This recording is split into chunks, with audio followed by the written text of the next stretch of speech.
بسم اللہ الرحمن الرحیم۔ السلام علیکم۔ حضرت سیدنا حسن بصری رحمت اللہ علیہ فرماتے ہیں، ایک فاحشہ عورت کے بارے میں مشہور تھا کہ اسے دنیا کا تہائی حسن دیا گیا ہے۔ اس کی بدکاری بھی انتہا کو پہنچ چکی تھی۔ جب تک وہ 100 دینار نہ لے لیتی، اپنے قریب کسی کو نہ آنے دیتی۔ لوگ اس کے حسن کی وجہ سے اتنی بھاری رقم ادا کر کے بھی اس سے بدکاری کرتے۔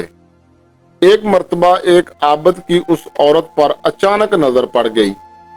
اتنی حسین و جمیل عورت کو دیکھ کر وہ عابد اس کے عشق میں مبتلا ہو گیا اور اس نے ارادہ کیا کہ میں اس حسین و جمیل عورت کا قرب ضرور حاصل کروں گا۔ جب اسے معلوم ہوا کہ 100 دینار دیے بغیر میری یہ حسرت پوری نہیں ہو سکتی، تو اس نے مطلوبہ رقم حاصل کرنے کے لیے دن رات مزدوری کی۔ کافی تگ و دو کے بعد جب 100 دینار جمع ہو گئے تو وہ اس بدکار عورت کے پاس پہنچا اور کہا، اے حسن و جمال کی پیکر، میں پہلی ہی نظر میں تیرا دیوانہ ہو گیا تھا۔ تیرا قرب حاصل کرنے کے لیے میں نے مزدوری کی اور اب 100 دینار لے کر تیرے پاس آیا ہوں۔ یہ سن کر اس فاحشہ عورت نے کہا، اندر آ جاؤ۔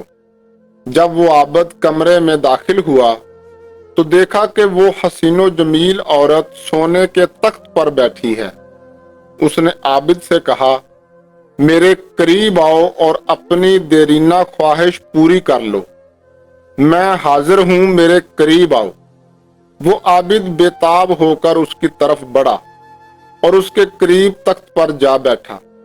جب وہ دونوں بدکاری کے لیے بالکل تیار ہو گئے تو اس عابد کی سابقہ عبادت اس کے کام آ گئی اور اسے اللہ تعالیٰ کی بارگاہ میں حاضری کا دن یاد آ گیا۔ بس یہ خیال آنا تھا کہ اس کے جسم پر کپ کپی طاری ہو گئی، اس کی شہوت ختم ہو گئی اور اسے اپنے اس فعل بد کے ارادے پر بڑی شرمندگی ہوئی۔ اس نے عورت سے کہا، مجھے جانے دو اور یہ 100 دینار بھی تم اپنے پاس رکھو، میں اس گناہ سے باز آیا۔ اس عورت نے حیران ہو کر پوچھا، آخر تمہیں کیا ہوا؟ تم تو کہہ رہے تھے کہ تمہارا حسن و جمال دیکھ کر میں دیوانہ ہو گیا ہوں اور میرا قرب حاصل کرنے کے لیے تم نے بہت جتن کیے ہیں۔ اب جب کہ تم میرے قرب میں ہو اور میں نے اپنے آپ کو تمہارے حوالے کر دیا ہے تو اب تم مجھ سے دور بھاگ رہے ہو۔ آخر کیا چیز تمہیں میرے قرب سے روک رہی ہے؟ یہ سن کر اس عابد نے کہا، مجھے اپنے رب سے ڈر لگ رہا ہے اور اس کا خوف تیری طرف مائل نہیں ہونے دے رہا۔ مجھے اس دن کا خوف دامن گیر ہے جب میں اپنے پروردگار کی بارگاہ میں حاضر ہوں گا۔ اگر میں نے یہ گناہ کر لیا تو کل بروز قیامت اللہ تعالیٰ کی ناراضگی کا سامنا کس طرح کر سکوں گا؟ لہٰذا اب میرا دل تجھ سے اچات ہو چکا ہے، مجھے یہاں سے جانے دو۔ عابد کی یہ باتیں سن کر فاحشہ عورت بہت حیران ہوئی اور کہنے لگی، اگر تم اپنی اس گفتگو میں سچے ہو تو میں بھی پختہ ارادہ کرتی ہوں کہ تمہارے علاوہ کوئی اور میرا شوہر ہرگز نہیں بن سکتا، میں تم سے ہی شادی کروں گی۔ عابد کہنے لگا، تم مجھے چھوڑ دو، مجھے بہت گھبراہٹ ہو رہی ہے۔ عورت نے کہا، اگر تم مجھ سے شادی کر لو تو میں تمہیں چھوڑ دیتی ہوں۔ عابد نے کہا، جب تک میں یہاں سے چلا نہ جاؤں اس وقت تک میں شادی کے لیے تیار نہیں۔ عورت نے کہا، اچھا ابھی تم چلے جاؤ، لیکن میں تمہارے پاس آؤں گی اور تم ہی سے شادی کروں گی۔ پھر وہ عابد سر پر کپڑا ڈالے، منہ چھپائے شرمندہ شرمندہ وہاں سے نکلا اور اپنے شہر کی طرف روانہ ہو گیا۔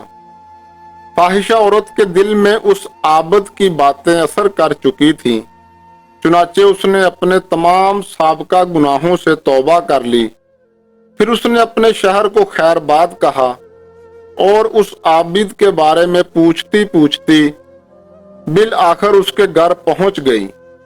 لوگوں نے عابد کو بتایا کہ فلاں عورت تم سے ملاقات کرنا چاہتی ہے۔ عابد باہر آیا، جیسے ہی اس کی نظر عورت پر پڑی تو ایک زوردار چیخ ماری اور اس کی روح عالم بالا کی طرف روانہ ہو گئی۔ عورت اس کی طرف بڑھی تو دیکھا کہ اس کا جسم ساقط ہو چکا تھا۔